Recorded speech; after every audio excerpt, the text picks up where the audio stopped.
my friends on Big Bill Anderson's Death Tours channel here on YouTube.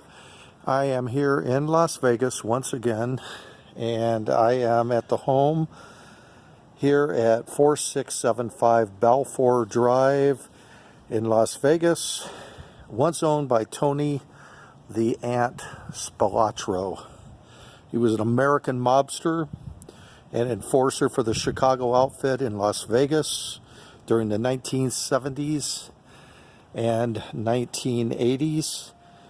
His job was to protect and oversee the outfit's illegal casino profits, also known as the skim.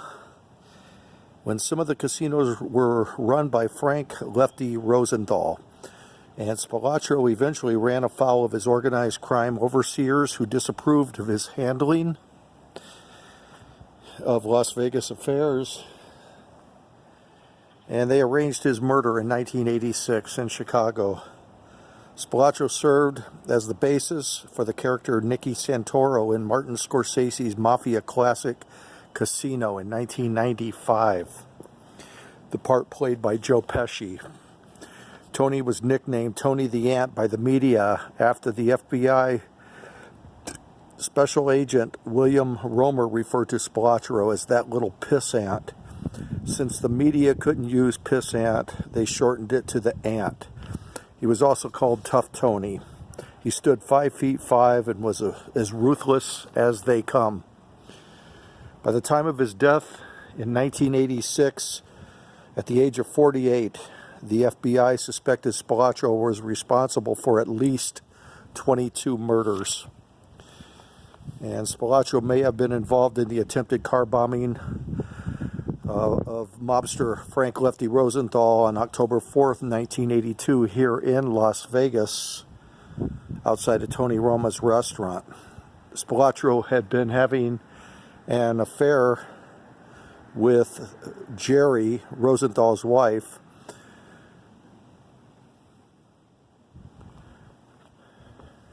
So I wanted to stop by here and just show you this house here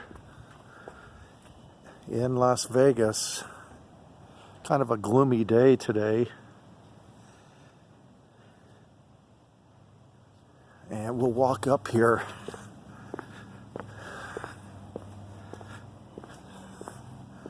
Can't go beyond here, but I can at least take you to the front door area. It's a beautiful house. It's got a swimming pool in the back.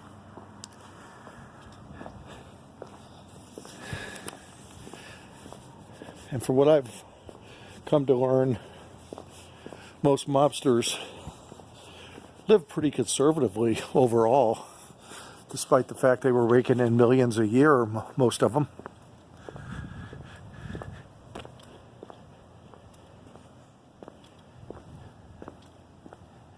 Now, in 1982, Tony Spilotro was under 1986, Tony was under indictment and due to testify about several mob hit murders.